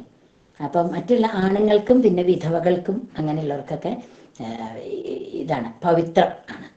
പക്ഷെ മംഗല്യ സ്ത്രീകൾക്കും പെൺകിടാങ്ങൾക്കും പവിത്രത്തിൻ്റെ സ്ഥാനം ചെറിയ ഇലയുടെ ചീന്തെടുത്തിട്ട് അതിൻ്റെ നടുവിൽ ഒരു ദ്വാരം ഉണ്ടാക്കി അതിൽ കൂടെ വിരല് കയറ്റി മോതിരം പോലെ, എന്നിട്ട് ആ 2 അറ്റം പിന്നിലേക്ക് ആക്കിയിട്ട് അങ്ങനെ പവിത്രം പോലെ ഇടാം. എന്നിട്ട് വേണം ഈ കർമ്മങ്ങളൊക്കെ ബലിയിടാൻ എന്നാ പറയുക. അപ്പം അങ്ങനെ പവിത്രമായിട്ട് ഏലച്ചീന്താണ് ഇടുക. അത് നടുക്കിലൊരു ചെറിയൊരു ദ്വാരം ഉണ്ടാക്കിയാൽ മതി. അങ്ങനെ ഇടുക. പിന്നെ ചാണകം മെഴുകി അങ്ങനെ ഉണ്ടാക്കി വെച്ചിട്ട് പിന്നെ നിലത്ത് ചാണകം മെഴുകി ഒരു പൂവ് ഇട്ടിട്ട് നാക്കില കിഴക്കോട്ട് നാക്കാക്കിയിട്ട് വെക്കുകയാണ്. അതാണ് ചെയ്യേണ്ടത്. പിന്നെ നമ്മൾ ബലിയിടാൻ തുടങ്ങുകയാണ്. എല്ലാം കൂട്ടിയെടുത്ത്, അതായത് വലത് കിണ്ടിയിൽ നമ്മൾ ചന്ദനവെള്ളം, പൂവ്, എള്ള് ഇതെല്ലാം കൂട്ടിയെടുത്തിട്ട് വലത് കിണ്ടിയിൽ ഇടും. അപ്പം അതിന് മുമ്പ് ഒരുക്കുമ്പോൾ എല്ലാ കിണ്ടിയും എല്ലാ സാധനങ്ങളും ഇല കൊണ്ട് മൂടണം. ചെറിയ ചീന്തുകൊണ്ട് മൂടണം കേട്ടോ. നമ്മൾ ചെയ്യുന്ന നേരാണ് ഇപ്പോൾ ഈ പറയണത്. അതിന് മുമ്പായിട്ട് ഒരുക്കി വെക്കുമ്പോൾ എത്ര ആൾക്ക് കിഴക്കോട്ട് ബലിയിടുന്നുണ്ടോ അവർക്കൊക്കെ ഈ ഓരോ കിണ്ടിയും പ്രത്യേകമായിട്ട് ഇലച്ചീന്തുകൊണ്ട് മൂടണം. അങ്ങനെ എല്ലാം ഇലച്ചീന്തുകൊണ്ട് മൂടണം. അങ്ങനെയാണ് നിയമം. അങ്ങനെ അതൊക്കെ മാറ്റി നമ്മളിനി വലത് കിണ്ടിയിലേക്ക് ചന്ദനവെള്ളം, പിന്നെ പൂവ്, എള്ള് എന്നിവ കൂട്ടി എല്ലാം ചേർത്ത് അതിലേക്ക് ഇടുകയാണ്. അങ്ങനെ എല്ലാം കൂട്ടിയെടുത്ത് വലത് കിണ്ടിയിലിടുക എന്നാണ് പറയുക. എല്ലാം കൂട്ടിയെടുക്കുക എന്ന് വെച്ചാൽ ഇതാണ്. പിന്നെ എല്ലാം കൂട്ടിയെടുത്ത് അതാവുമ്പോൾ ചന്ദനവെള്ളം, വലത് കിണ്ടിയിലെ വെള്ളം, പൂവ്, എള്ള് ഇങ്ങനെ 4 കൂട്ടുണ്ട്. ഇതെല്ലാം കൂട്ടിയെടുത്തിട്ട് ഇലയുടെ തലയ്ക്കൽ ആരാധിക്കുക എന്ന് വെച്ചാൽ ഒരു കൈ കൊണ്ട് ഇങ്ങനെ ആരാധിച്ച് ഇല വെച്ചിട്ടുണ്ടോ ഇലയുടെ തലയ്ക്കലായിട്ട് ആരാധിച്ച് താഴത്തേക്ക് താഴേക്കാണ് തൊഴുത് കൈ കഴുകുക. ഇടത് കിണ്ടിയിലെ വെള്ളം കൊണ്ട് തൊഴുത് കൈ കഴുകുക. അങ്ങനെ അത് കഴിഞ്ഞാൽ പിന്നെ എല്ലാം കൂട്ടിയെടുത്ത് നമ്മൾ ഉത്തമ വൃക്ഷത്തിൽ നിന്ന് ആവാഹിക്കുകയാണ്. അത് മുകളിൽ വലത് കൈ മുകളിലും ഇടത് കൈ താഴെയായിട്ട് നമ്മൾ ആ ഒരു ഉത്തമ വൃക്ഷത്തിൽ നിന്ന് അവരെ ആവാഹിച്ച് ഈ ഇലയുടെ തലക്കിലേക്ക് കൊണ്ടുവരികയാണ്. അങ്ങനെ ആവാഹിച്ച് ഇലയുടെ തലക്കിലേക്ക് കൊണ്ടുവരുന്നു. എന്നിട്ട് വീണ്ടും തൊഴുത് കൈയെഴുതണം. ഈ തൊഴിലൊക്കെ താഴേക്ക് തൊഴിലാണ്, തൊഴുത് കൈയെഴുതുക. ഇനി പിന്നെ നമ്പൂതിരിമാരാരെങ്കിലും വേണം, അത് മക്കളായാലും മതി. മക്കളാണെങ്കിൽ ചാത്ത കൂട്ടുമല്ലോ. നമ്മുടെ പെൺകുട്ടികളാണെങ്കിൽ നമ്മുടെ മക്കള് ഊട്ടുണ്ടാവും. അപ്പൊ അവരുടെ ഒരു ഒരു ഘട്ടം കഴിഞ്ഞാൽ അവരെണീട്ട് നമുക്ക് വെള്ളം ഒഴിച്ചു തരും. അതുവരെ സ്വയം ചെയ്യാവുന്ന കാര്യങ്ങളൊക്കെ അതിന് മുമ്പായിട്ട് ചെയ്തു വെക്കാം. ഇത്രയും വരെയുള്ളതൊക്കെ നമുക്ക് ചെയ്തു വെക്കാം. അതിനുശേഷം നമ്പൂതിരിമാരാരെങ്കിലും കയ്യിൽ വെള്ളം ഒഴിച്ചു തരും. അങ്ങനെയാണ് വേണ്ടത്. അങ്ങനെ നമ്മൾ കൈ കുമ്പിള് ഇങ്ങനെ പിടിക്കുക. അങ്ങനെ 3 പ്രാവശ്യം കിണ്ടി കൊണ്ട് അങ്ങനെ വെള്ളം ഒഴിച്ചു തരും അവര്. അത് കഴിഞ്ഞ് ചന്ദനോടത്തുനിന്ന് 3 ചന്ദന വെള്ളം 3 പ്രാവശ്യം. അത് കഴിഞ്ഞാൽ വലത് കിണ്ടിയിലത്തെ വെള്ളം 1 പ്രാവശ്യം ഒഴിച്ചു തരും. അപ്പൊ ഇതൊക്കെ ഈ നടുവിൽ കൂടെ ചോർത്തണം. ഈ നടു ഇങ്ങനെ പിടിച്ചിട്ട് ഇങ്ങനെ ചോർത്തുകയാണ് വേണ്ടത്. ആദ്യം തലക്കിലാണ്. പിന്നെ 3 പൂവ് നമ്മൾ സ്വയം ആരാധിക്കുക. വീണ്ടും എല്ലാം കൂട്ടിയെടുത്ത് തലക്കിൽ നിന്ന് നടുവിലേക്ക് ആവാഹിക്കുക എന്നുണ്ട്. അതായത് എല്ലാം കൂട്ടിയെടുക്കുക, പൂവ് ഇതെല്ലാം കൂട്ടിയെടുത്ത് തലക്കിൽ നിന്ന് നടുവിലേക്ക് ആവാഹിക്കുക. അത് കഴിഞ്ഞാൽ പിന്നെ തലക്കിൽ ചെയ്ത പോലെ നടുക്കിലും ഇതുപോലെ നടുവിൽ 3 വെള്ളം, 3 ചന്ദനം, 1 വെള്ളം, 3 പൂവ്. ഇതെല്ലാം ആദ്യം ചെയ്ത പോലെ തന്നെ അതും നടുവിൽ കൂടെ ചോർത്ത. ഇത് കഴിഞ്ഞാൽ നടുവിൽ തന്നെ എള്ളുകൂട്ടി വെള്ളം, അതായത് നമ്മൾ കുറച്ച് എള്ളെടുക്കുക. എന്നിട്ട് അവര് വെള്ളം ഒഴിച്ചു തരണവരെ നടുവിൽ കൂടെ വെള്ളം ഒഴിച്ചു തരും. അപ്പോൾ അതും നടുവില് ഇലയുടെ നടുവില് ചോർത്ത. അത് കഴിഞ്ഞാൽ പിന്നെ പൂവും എള്ളും കൈക്കുടന്നയിൽ നമ്മൾ പിടിക്കുക. നമുക്ക് പറ്റാവുന്നതൊക്കെ നമ്മൾ ചെയ്യുക. പിന്നെ മറ്റുള്ളവർ ആൺകുട്ടികൾ ചെയ്തു തരും. അങ്ങനെ പൂവും എള്ളും കൈക്കുടന്നയിൽ പിടിച്ച് കൈക്കുടന്ന മലർത്തി പിടിക്കുക. അങ്ങനെ എന്നിട്ട് കയ്യിൽ ഉപസ്തരിച്ച് 3 തവണയായിട്ട് കവിയം നിറച്ച് തരണം എന്നാണ് പറയുക. 3 തവണയാണ്. 3ാമത്തെ തവണ നിറയ്ക്കണം. അങ്ങനെ മീതെ അവര് തന്നെ ഉപസ്തരിച്ച് എള്ള്, പൂവ്, ചന്ദനവെള്ളം, പിന്നെ വെളുത്ത പൂവ് അതൊക്കെ അലങ്കാരമായിട്ട് കയ്യിൽ വെച്ച് തരും. ഈ കവിയത്തിൻ്റെ മേലെ വെച്ച് തരും, അല്ലെങ്കിൽ അതിൽ ഇടും. ഇനി കയ്യിൽ വെള്ളം ഒഴിച്ച് തരികയാണ് അടുത്തത്. അങ്ങനെ അവര് നടുവിലായിട്ട് ഈ കവിയത്തിൻ്റെ മേലേക്ക് ഇങ്ങനെ വെള്ളം ഒഴിച്ച് തരും കയ്യിലേക്ക്. അപ്പം നമ്മൾ ഒന്ന് പൊന്തണം, ഇരുന്നോടത്തുനിന്ന് ഒന്ന് പൊന്തിയിട്ട് വേണം ഇത് ചെയ്യാൻ. ബഹുമാനം എന്നുള്ള ഇതിനായിരിക്കാം അങ്ങനെ വേണം ചെയ്യാനായിട്ട്. അങ്ങനെ ഈ കവിയും വെള്ളവും കൂടി നടുവിൽ കൂടെ ഇങ്ങനെ ചോർത്ത. നടുവിൽ കൂടിയാണ് ഇത് ചോർത്തുന്നത്. ഇലയുടെ നടുവിലാണ് ഇത് ഇടേണ്ടത്. അങ്ങനെ നടുവിലാണ് നമ്മളിത് ചെയ്യേണ്ടത്. എള്ളുകൂട്ടി വെള്ളം എന്നൊക്കെ ചെയ്യേണ്ടത്. അങ്ങനെ നടുവിൽ കൂടെ അത് ചോർത്ത് കഴിഞ്ഞ് വീണ്ടും ഒരു എള്ളുകൂട്ടി വെള്ളം ഉണ്ട്. അപ്പോൾ എള്ള് നമ്മൾ എടുക്കുക, നടുവിൽ കൂടെ വെള്ളം ഒഴിച്ചു തരും. അങ്ങനെ ചോർത്ത. ഇത് കഴിഞ്ഞാൽ വീണ്ടും അവിടെ 3 വെള്ളം, 3 ചന്ദനം, 1 വെള്ളം, 3 പൂവ്. ആദ്യം ചെയ്ത പോലെ തന്നെ അത് അവർ ഒഴിച്ചു തരും. 3 പൂവ് മാത്രം നമ്മൾ ആരാധിക്കുക. ഇത് കഴിഞ്ഞാൽ പിന്നെ എല്ലാം കൂട്ടിയെടുത്ത് അവരിപ്പോൾ പറയണ്ടല്ലോ, എല്ലാം കൂട്ടിയെടുക്കുക എന്ന് പറഞ്ഞാൽ ഈ 4 കൂട്ടങ്ങൾ: വലുത് കിണ്ടിയിലത്തെ വെള്ളം, പിന്നെ ചന്ദന വെള്ളം, പൂവ്, എള്ള്. ഇതാണ് എല്ലാം കൂട്ടിയെടുക്കുക. അത് പൊതുവെ അങ്ങനെയാണ് പറയുക. എല്ലാം കൂട്ടിയെടുത്ത് നടുവിൽ നിന്ന് തലക്കിലേക്ക് ഉദ്വസിക്കുകയാണ്. ആവാഹിച്ച പോലെ നേരെ തിരിച്ച് അവിടേക്ക് പറഞ്ഞയക്കുക. ഉദ്വസിക്കുക എന്നാണ് പറയുക. അങ്ങനെ നടുവിൽ നിന്ന് തലക്കിലേക്ക് ഉദ്വസിക്കുക. എന്നിട്ട് വീണ്ടും തലക്കൽ 3 വെള്ളം, 3 ചന്ദനം, 1 വെള്ളം, 3 പൂവ്. അങ്ങനെ വെള്ളം ഒഴിച്ചു തരുന്നു, പൂവ് ആരാധിക്കുകയും ചെയ്യാം. ഇനി എല്ലാം കൂട്ടി തലക്കിൽ ഒന്ന് ആരാധിക്കുക. അത് നമ്മൾ തന്നെ ചെയ്യേണ്ടതാണ്. എല്ലാം കൂട്ടിയെടുത്ത് തലക്കിൽ ആരാധിക്കുക. താഴേക്ക് തൊഴുത് കൈയെഴുകുക. വീണ്ടും എല്ലാം കൂട്ടിയെടുത്ത് തലക്കിൽ വീണ്ടും ഒന്നും കൂടി ആരാധിക്കുക. ഇത് കഴിഞ്ഞാൽ അപ്പോഴും 2 പ്രാവശ്യം ആരാധിക്കുമ്പോൾ 2 പ്രാവശ്യവും തൊഴുത് കൈയെഴുതണം. ഇത് കഴിഞ്ഞാൽ എല്ലാം കൂട്ടിയെടുത്ത് തലയ്ക്കൽ നിന്ന് ഉത്തമ വൃക്ഷത്തിലേക്ക് ഉദ്വസിക്കുക. അതായത് ഇങ്ങോട്ട് കൊണ്ടുവന്ന പോലെ അങ്ങോട്ട് തിരിച്ച് അയക്കുകയും ചെയ്യുക. ആ നമ്മൾ ആരുടെയാണോ ശ്രാദ്ധ കൂട്ടണേ അവരെ സങ്കല്പിച്ച് അവരെ ഉത്തമ വൃക്ഷത്തിലേക്ക് ഉദ്വസിക്കുക, അവരെ അങ്ങോട്ട് പറഞ്ഞയക്കുക എന്നുള്ള സങ്കല്പമായിരിക്കണം. അങ്ങനെ ഉദ്വസിക്കുക, എന്നിട്ട് തൊഴുത് കൈയ്യഴുക. ഇനി എല്ലാം കൂട്ടിയെടുത്ത് തലയ്ക്കൽ ആരാധിക്കുക. വീണ്ടും തലയ്ക്കൽ ഒരിക്കൽ എല്ലാം കൂട്ടിയെടുത്ത് ആരാധിക്കുക, തൊഴുത് കൈയ്യഴുക. വീണ്ടും എല്ലാം കൂട്ടിയെടുത്ത് ആരാധിക്കുക, തൊഴുത് കൈയ്യഴുക. അത് താഴേക്ക് തൊഴുത് കൈ കഴുകുക. ഇനി ബലിയിട്ട സ്ഥലം എല്ലാം സ്ഥലത്ത് ആ ഇലയിലെ ചുറ്റുമൊക്കെ കിടക്കണ്ടാവുമല്ലോ. നമ്മളിങ്ങനെ പലവട്ടം വെള്ളം ഒഴിക്കും. വെള്ളം ധാരാളം ഒഴിക്കണം എന്നാ പറയുക. ധാരാളം വെള്ളത്തിന് പിശുക്കാൻ പാടില്ല എന്ന് പറയാം. അതുമാതിരി എള്ളും അതെ, ഒന്നും പിശുക്കരുത്. ഏറ്റവും കൂടുതൽ വെള്ളത്തിനാണ് പറയുക. വെള്ളം ധാരാളം ഒഴുകണം എന്നാ പറയുക. അപ്പൊ ഒഴിച്ചു തരുന്ന ആളും അത് ശ്രദ്ധിക്കണം. അത് അങ്ങനെ കുറച്ച് ഒഴിച്ചു തരുമ്പോൾ ധാരാളം ഒഴിച്ചു തരാൻ പറയാം. അപ്പൊ ചന്ദനം കൽക്കണ്ടൊക്കെ വലിയ ചന്ദനോടത്തിൽ, നമ്മൾ പൂജയ്ക്ക് എടുക്കണ ചെറിയ ചന്ദനോടത്തിലൊന്നുമല്ല, വലിയ കാലിലോടാണ് ചന്ദനോടായിട്ട് ഉപയോഗിക്കാറുള്ളത്. അപ്പൊ ധാരാളം ചന്ദന വെള്ളം ഉണ്ടാവാം. പിന്നെ വലത് കിണ്ടിയിലായാലും കുറച്ച് വലിയ കിണ്ടി നമുക്ക് കരുതാം. അപ്പൊ ധാരാളം വെള്ളം ഈ കഴിയുന്നതോടുകൂടി അതിങ്ങനെ ഒഴിച്ചുകൊണ്ടിരിക്കണം. അതൊക്കെ ചെയ്യുന്ന ആളുകൾ അവരോട് ഒഴിച്ചു തരാൻ പറയാം. അങ്ങനെയാണ്. അങ്ങനെ അപ്പൊ അതിങ്ങനെ പരന്ന് കിടക്കുന്നുണ്ടാവും ഇലയിൽ. നമ്മൾ ബലിയിട്ട ആ ഇലയിലൊക്കെ പരന്ന് അതൊക്കെ കൂട്ടി ബലിയിട്ട ഇലയിലെല്ലാം കൂടി വാരിക്കൂട്ടി ഒതുക്കി ഇതെല്ലാം ഇടത്തോട്ടൊന്ന് നീക്കി വെക്കുക. എന്നിട്ട് പിന്നെ വേണ്ടത് നമ്മൾ ചന്ദനം അരച്ചത് അവിടെ ഉണ്ടാവും, ചന്ദനം കുറിയിടുക.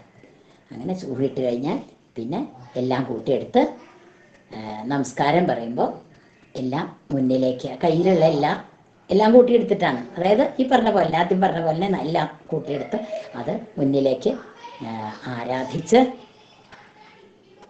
നമസ്കരിക്കുക.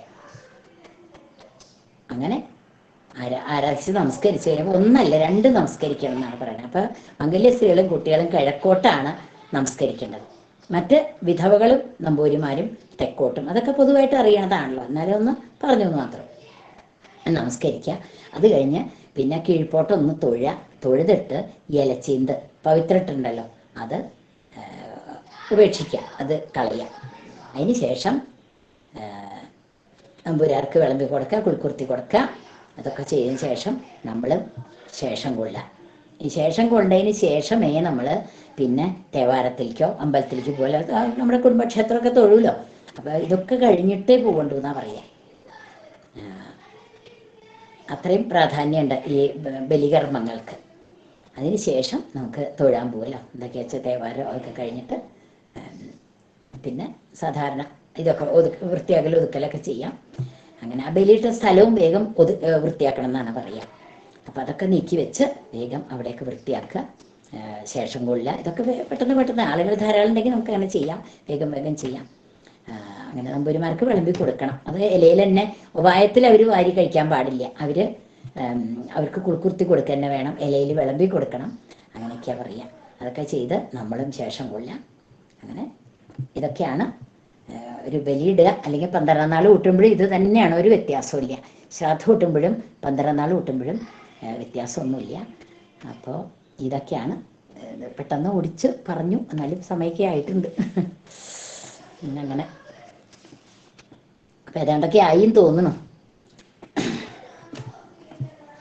അപ്പം ഇത് പല കാര്യങ്ങളും നമുക്ക് അങ്ങനെ അറിയാതെ ചെയ്യുന്ന കാര്യങ്ങൾ കാണുമ്പോൾ, അതുകൊണ്ടാണ് എനിക്കിപ്പോൾ ഈ ഒരു വിഷയം പറയണം എന്ന് തോന്നിയത്.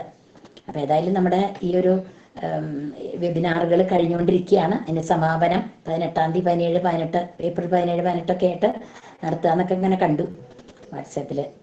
അപ്പോൾ പിന്നെ ഏതായാലും ഇതിൻ്റെ അവസാന ഘട്ടം എത്തിയിരിക്കുകയാണ്. അപ്പം നമുക്ക് ഇതെന്തായാലും ഇങ്ങനത്തെയൊക്കെ ഒന്ന് അറിയണമല്ലോ, ഇന്നത്തെ തലമുറ അറിയണമല്ലോ. പിന്നെ ഈ ശ്രാദ്ധ കൂട്ടുക എന്ന് പറഞ്ഞാൽ അവർക്ക് ഒരു ദിവസത്തെയാണ്. ഒരു കൊല്ലം എന്ന് പറഞ്ഞാൽ അവർക്ക് ഒരു ദിവസമാണ്. അപ്പോൾ ഒരു ശ്രാദ്ധം കഴിഞ്ഞാൽ പിന്നത്തെ ദിവസമാണ് അവർക്ക് ഈ 365 ദിവസം. അപ്പം അതുകൊണ്ട് നമ്മൾ ശ്രാദ്ധം എന്താ പറയുക ഊട്ടാതിരിക്കരുത് എന്നാണ് എനിക്ക് പറയാനുള്ളത്. അത് അമ്മയാലും പ്രത്യേകമായിട്ട് പറയാറുണ്ട്. പിന്നെ ഇപ്പം ഈ അടുത്ത കാലങ്ങളിൽ ഇവിടെയാണെങ്കിലും ഇങ്ങനെ കൈബലിയിടലും ഊട്ടലില്ലാണ്ട് അങ്ങനെ കുറച്ചു കാലം അങ്ങനെ ഉണ്ടായിട്ടുണ്ട്. അപ്പം അതിനൊക്കെ ശ്രാദ്ധലോപം എന്നാണ്. അഷ്ടമംഗല്യ പ്രശ്നം ഉണ്ടായപ്പോൾ കപാലിയുടെ അവിടുന്ന് ആ ഒരു പറയാം എല്ലാവരും അദ്ദേഹം പറഞ്ഞത് അങ്ങനെയാണ്, ശ്രാദ്ധം ലോപമാക്കി എന്നാണ് പറയണത്. എന്നുവെച്ചാൽ നമ്മള് അവര് ഊട്ടാൻ ആളെ വിളിക്കും, അപ്പൊ അവര് വന്നിരിക്കുക, എന്നിട്ട് നമ്മൾ ഊട്ടണില്ല. ഒരാളെ ഊട്ടിയാലേ അവര് വഴി അവർക്ക് കിട്ടുള്ളൂ എന്നാ പറയാ, അവർക്ക് ആ അന്നം കിട്ടുള്ളൂ എന്നാണ് പറയാ, അവർക്ക് സന്തോഷമാവുള്ളൂ എന്നാ പറയാ. അപ്പൊ അതുകൊണ്ട് തന്നെ ഊട്ടിയിട്ട് വേണം എന്ന് അദ്ദേഹം പ്രത്യേകമായിട്ട് പറഞ്ഞു. അതുകൊണ്ട് ഇടയിൽ ഉണ്ടായ ചില ശ്രാദ്ധങ്ങൾ, അത് ഇവിടുത്തെ അച്ഛൻ്റെ അമ്മയുടെയും അത് അങ്ങനെ ഉണ്ടായിരുന്നു. അപ്പൊ അതൊക്കെ ശ്രാദ്ധലോപായിട്ടാണ് കണക്കാക്കുന്നത്. അപ്പൊ ഒരിക്കലും ഇപ്പൊ നമ്മള് വട്ടങ്ങൾ ഉണ്ടാക്കാൻ പറ്റില്ലെങ്കിലും ഇഞ്ചിത്തൈരും കദളിപ്പഴവും പിന്നെ ശർക്കര, ഇഞ്ചി, പിന്നെ 1000 കറിയായിട്ടുള്ള ഇഞ്ചിത്തൈരും. അപ്പൊ വിഭവം അതായാലും മതി, കുറച്ചധികം ഇഞ്ചിത്തൈര് ഉണ്ടാക്കുക, പിന്നെ കുറച്ച് തൈര്, പിന്നെ വേണ്ട ഓരോ പക്ഷത്തിനും വേണ്ടതായിട്ടുള്ള തേൻ ഉണ്ടെങ്കിൽ തേൻ വേണമെങ്കിൽ അത്, എന്തൊക്കെയാ വെച്ചാൽ അത് ചുരുക്കത്തിലായാലും ഒന്നും ഉണ്ടാക്കിയിട്ടില്ലെങ്കിലും ശരി അതെങ്കിലും മതി എന്നാണ് കപാലി എന്ന് പറഞ്ഞത്. അപ്പോൾ നമ്മുടെ ആരോഗ്യത്തിനനുസരിച്ച് പറ്റാത്തപ്പോൾ അങ്ങനെ ചെയ്താലും മതി. അല്ലെങ്കിൽ ഒരു പുളിശ്ശേരി ഉണ്ടാക്കുക, ഒരു ഓലനുണ്ടാക്കുക, അങ്ങനെ വിഭവങ്ങൾ ചുരുക്കിയാലും ഊട്ടാൻ ആളെ കിട്ടുകയാണെങ്കിൽ ഊട്ടണം എന്നൊരു നിർബന്ധമായിട്ട്. അല്ലെങ്കിൽ വെള്ളത്തിൽ വരച്ച വര പോലെയാണെന്നാണ് അത്രേ നമ്മൾ ഈ കൈവലി ഇടണോണ്ട്, അത്രേ ഫലമില്ല, ഒട്ടും ഫലമില്ല എന്നാണ് പറയണത്. അതുകൊണ്ട് അത് അദ്ദേഹത്തിൽ നിന്ന് കിട്ടിയ ചില അറിവുകളാണ് കേട്ടോ. അതുകൊണ്ട് നമ്മൾ എത്ര ചുരുക്കത്തിൽ ഒരുക്കങ്ങളായാലും ശരി ഊട്ടണം, കുറച്ചെങ്കിലും കവിയം വെക്കുക, എന്നിട്ട് ഒരാളെ വിളിച്ച് ഊട്ടുക എന്നുള്ളത് തന്നെയാണ്, കാല് കഴിച്ച് ഊട്ടുക, അതാണല്ലോ പ്രാധാന്യം. അപ്പം അത് അങ്ങനെ ചെയ്യണം എന്ന് തന്നെയാണ് പറയുന്നത്. അതിപ്പോൾ മുടങ്ങിയിട്ടുണ്ടെങ്കിൽ അത് പിന്നീട് ആ ഒരു അടുത്ത ദിവസം തന്നെ ഊട്ടുക. നമുക്ക് സ്ത്രീകൾക്കാകുമ്പോൾ മുടങ്ങൂല്ലോ, ചിലപ്പോൾ മുടങ്ങുകയാണെങ്കിൽ അടുത്ത ദിവസം എന്നാണോ അന്ന് ഊട്ടുക എന്നുള്ളതാണ്. പിന്നെ നമ്മൾ എന്നെങ്കിലും ഒരു മാസം ഊട്ടി എന്ന് വെച്ചാൽ അതിപ്പോൾ ഒരു അടുത്ത കിട്ടിയ അറിവാണ്. അതായത് 28 ദിവസമേ ആ പിതൃക്കൾ കാത്തു നിൽക്കുള്ളൂ അത്രേ. അപ്പൊ രണ്ടാമത്തെ നാളിന് ഊട്ടാം എന്ന് പറഞ്ഞാൽ അത് പാടില്ല. അത് ചിലർ അങ്ങനെ ധരിച്ചിട്ടുണ്ട്. ആദ്യത്തെ നാളിന് പറ്റിയില്ല. നമ്മൾ ശ്രാദ്ധ കൂട്ടുമ്പോൾ ആദ്യം ഒരു നാൾ 2 പ്രാവശ്യം വരികയാണെങ്കിൽ അതിൽ ആദ്യം വരുന്ന നാളിന് തന്നെയാണ് ശ്രാദ്ധ കൂട്ടേണ്ടത്. രണ്ടാമത്തെ നാളിനാണ് നമ്മൾ പിറന്നാൾ ആചരിക്കുക. അപ്പോൾ ചിലപ്പോൾ അങ്ങനെ ഞാനും അത് ചിന്തിച്ചിട്ടുണ്ട്.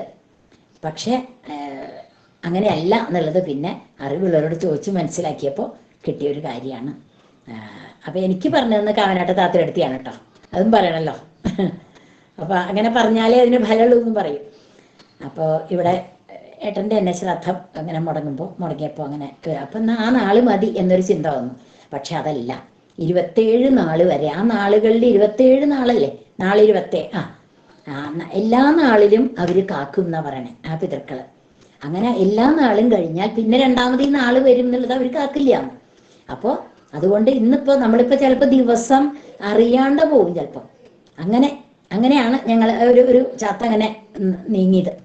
അപ്പൊ അങ്ങനെയാണെങ്കിൽ അറിഞ്ഞ ഒരു ദിവസം, അല്ലെങ്കിൽ അവിടെ വാവ് വരുന്നുണ്ടെങ്കിൽ കറുത്ത വാവ് വരികയാണെങ്കിൽ അങ്ങനെ ദിവസമാവാം. അങ്ങനെ വല്ല ദിവസങ്ങളും ഉണ്ടെങ്കിൽ അടുത്ത ദിവസം അങ്ങനെ വരുന്നുണ്ടെങ്കിൽ ആ ദിവസം നല്ലതാണ്. കറുത്ത വാവ് പിതൃക്കൾക്ക് നല്ലതാണല്ലോ. അപ്പൊ അങ്ങനെ ദിവസം വരണമെങ്കിൽ അങ്ങനെ ചെയ്യാം. എന്തായാലും ആ നാള് അശ്വതി മുതൽ രേവതി വരെയുള്ള ആ നാള് വരെ അവര് കാക്കുള്ളൂ എന്ന്.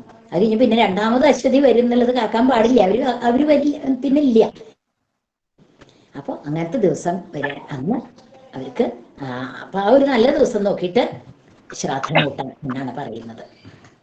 ഇതൊക്കെയാണ് പൊതുവിലുള്ള അറിവുകൾ. എന്തായാലും നല്ലൊരു ക്ലാസ് ആയിരുന്നു എടുത്തിടത്. എല്ലാം വിശദമായി പറഞ്ഞിട്ടുണ്ട് എടുത്തി. അപ്പോ എല്ലാവരും ലെഫ്റ്റ് ആയി പോവുകയാണ്. അപ്പോ ആ ഒരു കാര്യം പറയാനുണ്ട്. എടുത്തി മുന്നിൽ പറഞ്ഞിട്ടുണ്ട്, നമ്മുടെ അഖിലകേരള തത്സമാജത്തിന്റെ സമാപന സമ്മേളനം ഏപ്രിൽ 18 നടക്കുന്നുണ്ട്. അപ്പം ഇതിന്റെ ഭാഗമായിട്ട് അന്തർജന സഭയുടെ ഭാഗമായിട്ട് പല ക്ലാസ്സുകളും നടന്നു വന്നിട്ടുണ്ട്. അപ്പോൾ ഇതുവരെ എടുത്ത എല്ലാ എല്ലാ എടത്തിമാർക്കും ഒരു ആദരവ് അർപ്പിക്കുകയും അവർക്ക് ചെറിയൊരു അനുമോദനം നൽകുകയും ചെയ്യുന്നുണ്ട്. അപ്പം ഈ അന്തർജന സഭയിൽ എല്ലാവരും പങ്കെടുക്കണം എന്ന് തന്നെയാണ് പറയുന്നത്. എല്ലാവരും ഏപ്രിൽ 18 തീയതി 10 മണിക്ക് സമാപന സമ്മേളനം ഈ നടക്കുന്നത് 2 മണിക്കാണ്. അപ്പോൾ 10 മണിക്ക് എത്തിച്ചേർന്നാൽ നമുക്ക് വേണമെങ്കിൽ എല്ലാവരും കൂടി ചേർന്ന് ഒരു അന്തർജന സഭ നമുക്കൊന്ന് കൂടാം, എല്ലാവരും ഒന്ന് സംസാരിക്കാം. അപ്പോൾ എല്ലാവരും 10 മണിക്ക് എത്താൻ ശ്രമിക്കുക. എന്തായാലും 2 മണിക്കാണ് ഈ അനുമോദന ചടങ്ങെല്ലാം നടക്കുന്നത്. അപ്പം എല്ലാവരും എത്താൻ ശ്രമിക്കുക. അപ്പോൾ ഇനി ഇന്ന് ഏടത്തിയുടെ ക്ലാസ്സിനെ കുറിച്ച് ആർക്കെങ്കിലും എന്തെങ്കിലും അഭിപ്രായം പറയുകയാണെങ്കിൽ